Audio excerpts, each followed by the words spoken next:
কিশোরগঞ্জ হাসপাতালে আগুন, আতঙ্কে বাইরে রোগীরা। রাঙামাটিতে পাহাড়ের ঢালে বসবাসকারীদের সতর্ক করে মাইকিং। খালেদা জিয়া মুক্তি পেলে দেশে গণতন্ত্র মুক্তি পাবে, বললেন অ্যানি। জানাবো খালেদা জিয়ার বিদেশে চিকিৎসার দাবি সাবেক 166 আমলার। এবং সর্বশেষ জানাবো হাজার টাকার বাগান খাইল। শুনছিলেন সংবাদ শিরোনাম, এবার বিস্তারিত। কিশোরগঞ্জে হাসপাতালে আগুন, আতঙ্কে বাইরে রোগীরা। কিশোরগঞ্জ শহীদ সৈয়দ নজরুল ইসলাম মেডিকেল কলেজ হাসপাতালে অগ্নিকাণ্ডের ঘটনা ঘটেছে। দুপুর 2টার দিকে হাসপাতাল ভবনের 3য় তলায় 3037 নম্বর কক্ষে ঘটনা ঘটে। তবে এই ঘটনায় কোনো ক্ষয়ক্ষতি বা হতাহতের ঘটনা ঘটেনি। ফায়ার সার্ভিসের 2টি ইউনিট ঘটনাস্থলে গিয়ে আগুন নিয়ন্ত্রণে আনে। কিশোরগঞ্জ ফায়ার সার্ভিসের স্টেশন অফিসার আপুজার গিফারি ঘটনার সত্যতা নিশ্চিত করেছেন। ফায়ার সার্ভিস ও রোগীর স্বজনরা জানান, কিশোরগঞ্জ শহীদ সৈয়দ নজরুল ইসলাম মেডিকেল কলেজ হাসপাতালের 3য় তলায় 3037 নম্বর কক্ষে আগুন দেখতে পেয়ে রোগী ও স্বজনরা চিৎকার শুরু করেন। আগুনের খবরে রোগী ও তাদের স্বজনরা হাসপাতালের ভেতর ছোটাছুটি শুরু করেন। এতে সবার মাঝে আতঙ্ক ছড়িয়ে পড়ে। অল্প সময়ের মধ্যে পুরো হাসপাতালে ধোঁয়ার আচ্ছন্ন হয়ে পড়ে। ধোঁয়ায় আচ্ছন্ন হয়ে পড়ে। তবে দ্রুত সময়ের মধ্যে হাসপাতাল কর্তৃপক্ষ, রোগীর স্বজন এবং ফায়ার সার্ভিসের কর্মীরা হাসপাতালে ভর্তি প্রায় 700 রোগীকে বাইরে বের করে আনেন। এতে বড় কোনো দুর্ঘটনা ঘটেনি। অটোরিকশা চালক সুমন মিয়া বলেন, আমি এক গর্ভবতী রোগী নিয়ে হাসপাতালে নিচে আসতে দেখি আগুন আগুন বলে রোগী এবং লোকজন ছোটাছুটি করছে। রোগীদের এই অবস্থা দেখে আমি অনেকটা আতঙ্কিত হই। তখনও আমার গাড়িতে গর্ভবতী ওই মহিলা। আমি ভেবেই পাচ্ছি না এই রোগী নিয়ে এখন কোথায় যাব। এর আগে এমন পরিস্থিতি কখনোই আমি পড়িনি।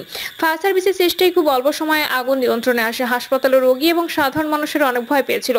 সকলেই যে যার মতো হাসপাতালের নিচে নেমে আসে। রাঙামাটিতে পাহাড়ের ঢালে বসবাসকারীদের সতর্ক করে মাইকিং। চট্টগ্রাম বিভাগে ভারী থেকে অতি ভারী বর্ষণের ফলে পাহাড়ি এলাকায় ভূমিধস সহ যাবতীয় ক্ষতি এড়াতে পাহাড়ের ঢালে বসবাসরতদের মাইকিং করে সচেতন করেছে রাঙামাটি জেলা প্রশাসন। সন্ধ্যায় সহকারী কমিশনার রুবাইয়া বিনতে কাশিম এবং জেলা প্রশাসনের নির্বাহী ম্যাজিস্ট্রেট শিবশঙ্কর বসাকের নেতৃত্বে জেলা প্রশাসনের একটি বিশেষ টিম শহরের ঝুঁকিপূর্ণ রূপনগর, শিমুলতলী, লোকনাথ মন্দির সংলগ্ন পাহাড়ের ঢাল সহ বিভিন্ন এলাকায় সচেতনতামূলক প্রচারণা চালায়। এর আগে বিকেলে জেলা প্রশাসক মোহাম্মদ মোশাররফ হোসেন খানের সভাপতিত্বে জেলা প্রশাসকের কার্যালয় সম্মেলন কক্ষে জেলা দুর্যোগ ব্যবস্থাপনা কমিটির জরুরি সভা অনুষ্ঠিত হয়। সভায় জেলা প্রশাসক বলেন, বাংলাদেশের উপর মৌসুমী বায়ু সক্রিয় থাকায় 30 জুন বিকেল 4টা থেকে চট্টগ্রাম বিভাগে ভারী থেকে অতি ভারী বর্ষণের পূর্বাভাস দিয়েছে আবহাওয়া অধিদপ্তর। ফলে পাহাড়ি এলাকায় ভূমিধসের শঙ্কার কথা জানিয়েছে তারা। ভারী বর্ষণ শুরু হলে ভূমিধসের ঝুঁকি এড়াতে পাহাড়ের ঢালে বসবাসরতদের নিরাপদ আশ্রয়ে সরে যাওয়া অথবা আশ্রয় কেন্দ্রে যাওয়ার জন্য অনুরোধ করা হচ্ছে।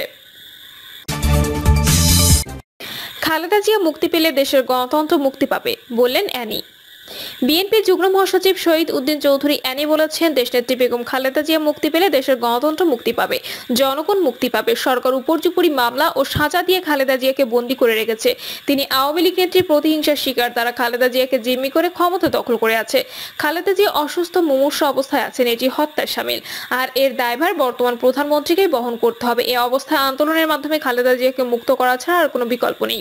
আগামীতে আন্দোলনের জন্য নেতাকর্মীদের ঐক্যবদ্ধ থাকার পরামর্শ দিয়ে অ্যানি বলেন, আন্দোলনের জন্য এখন থেকে প্রস্তুতি গ্রহণ করতে হবে, সংগঠনকে গতিশীল করতে হবে। সংগঠনের মাধ্যমে আমরা সবাই ঐক্যবদ্ধ থাকবো। আর ঐক্যবদ্ধ আন্দোলনের মধ্য দিয়ে দেশনেত্রী বেগম খালেদা জিয়াকে মুক্ত করা আনা সম্ভব।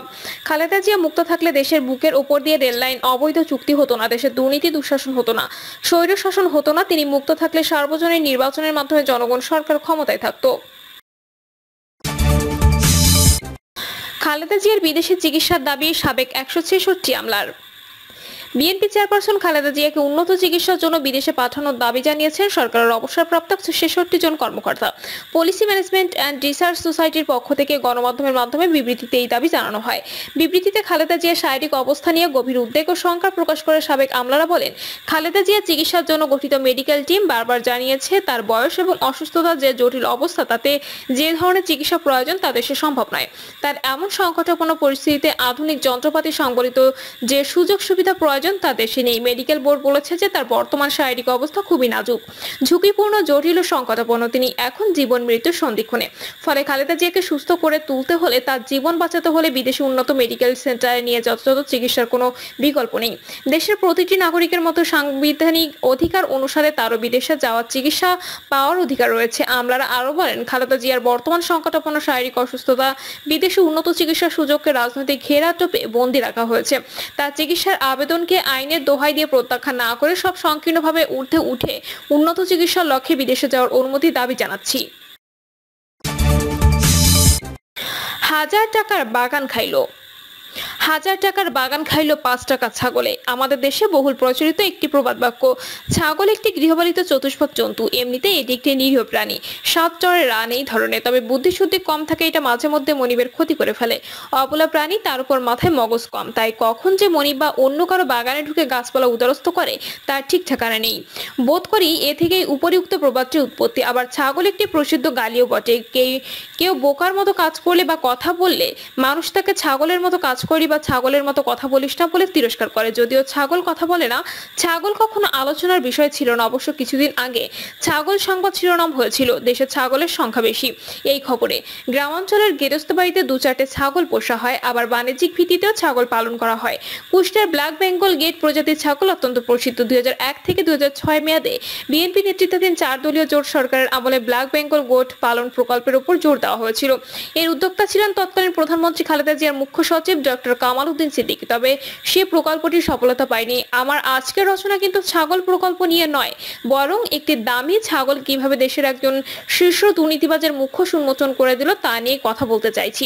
সে মহান ছাগলটির কথা এখন আর কারো জানতে বাকি নেই। সদ্য উদযাপিত ঈদুল আজহা উপলক্ষে এক কিশোর 12 লাখ টাকা দামের একটি ছাগল ক্রয় করেছিল। ছাগলের গলা জড়িয়ে ধরে ফটো তুলে সামাজিক মাধ্যমে ছড়িয়ে দিয়ে বাহবা কুড়াতে গিয়ে সে কুড়াল মারলো তার পিতা ও পরিবারের পায়ে। সংঘাত কারণে 12 লাখের ছাগল চলে এলো আলোচনার কেন্দ্রবিন্দুতে। সবাই জানতে ইচ্ছুক, কে এই ধনাঢ্য ক্রেতা যে 12 লাখ টাকার ছাগল আল্লাহর সন্তুষ্টি অর্জনের জন্য কুরবানি করার উদ্যোগ নিয়েছে। অবশেষে বেরিয়ে এলো থলের বিড়াল, বলা যায় কেঁচো খুঁড়তে সাপ। জানা গেল সেই ছাগল ক্রেতা জাতীয় রাজস্ব বোর্ডের ঊর্ধ্বতন এক কর্মকর্তার কিশোর পুত্র। পুত্রের নাম মুশফিকুর রহমান ইফাত, আর তার পিতা মতিউর রহমান, এনবিআর এর কাস্টমস এক্সাইজ ভ্যাট আপিলাত ট্রাইব্যুনালের প্রেসিডেন্ট। সংবাদ মাধ্যমে এই খবর বেরোনোর পর সবাই বিস্ময়ে হতভম্ব। প্রস্তুত হলো একজন সরকারি কর্মকর্তার কিশোর পুত্র 12 লাখ টাকার একটি ছাগল কেনার ক্ষমতা রাখলে তার পিতৃদেব কত টাকার মালিক। জবাব পেতে বেশি দেরি হয়নি। পত্রিকার অনুসন্ধানী প্রতিবেদনে মতিউর রহমানের অঢেল সম্পদের যে বিবরণ বেরিয়েছে তাতে সবাই একবাকে বলেছেন এজন্য আরেক বেনজির। খবরে বলা হয়েছে চাকরি জীবনে দুর্নীতি ও ক্ষমতার অপব্যবহার করে বিপুল সম্পদের মালিক হয়েছেন মতিউর। মাত্র একটি ব্যাংকে রয়েছে তার 117 কোটি টাকা। বসুন্ধরা গুলশানের মতো অভিজাত আবাসিক এলাকায় রয়েছে বিলাসবহুল একাধিক বাড়ি, ফ্ল্যাট ও জমি। এছাড়া গাজীপুর, সাভার এবং দেশের বিভিন্ন এলাকায় রয়েছে রিসোর্ট সহ বিপুল পরিমাণ জমি। নরসিংদীতে মতিউরের যে রিসোর্টটি রয়েছে তা তৈরি হয়েছে 40 বিঘা জমির উপর। অর্থ সম্পদের মতো মতিউর স্ত্রীর দিক দিয়েও সম্পদশালী। তার 2 স্ত্রী, তাদের একজন আবার নরসিংদী জেলা আওয়ামী লীগের নেত্রী এবং ওই জেলার রায়পুরা উপজেলা পরিষদের চেয়ারম্যান। মতিউর তার মেয়েকে 10 কোটি টাকা দিয়ে কানাডায় বাড়ি করে দিয়েছেন। ছোট বউকে একদিনেই নাকি দান করেছেন 300 কোটি টাকার সম্পদ। বিস্ময়করই বটে। একমাত্র আলাদিনের চেরাগ ছাড়া অদৃশ্য উৎস থেকে কেউ এমন বিপুল পরিমাণ সম্পদের মালিক হতে পারে না।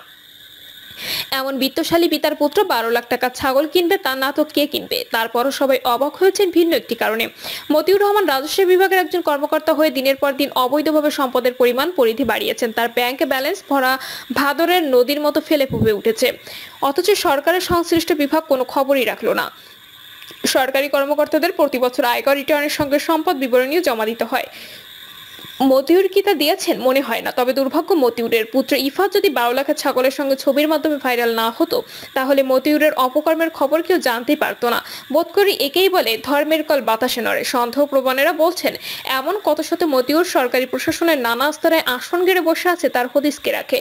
দৈব দুর্বিপাকে যদি তাদের অপকর্মের খবর প্রকাশিত না হয় তাহলে তারা হয়তো সাধু সন্ত ছদ্মবেশে আমাদের সমাজের সম্মানের আসন অলঙ্কৃত করতে থাকবেন।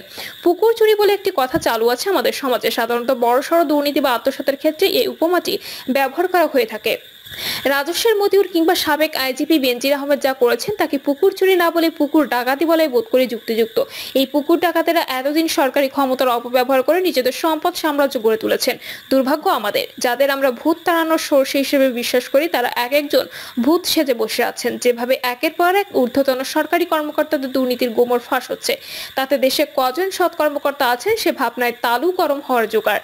দুর্নীতি আস্থার জানায় গোটা সমাজ ও রাষ্ট্রকে ঢেলে ফেলেছে। সরকারি প্রশাসন, পুলিশ বিভাগ, বিদ্যুৎ, গ্যাস, রাজস্ব বিভাগ, স্বাস্থ্য খাত, শিক্ষা বিভাগ, এমনকি বিশ্ববিদ্যালয়ে দুর্নীতি তার থাবা বসিয়েছে।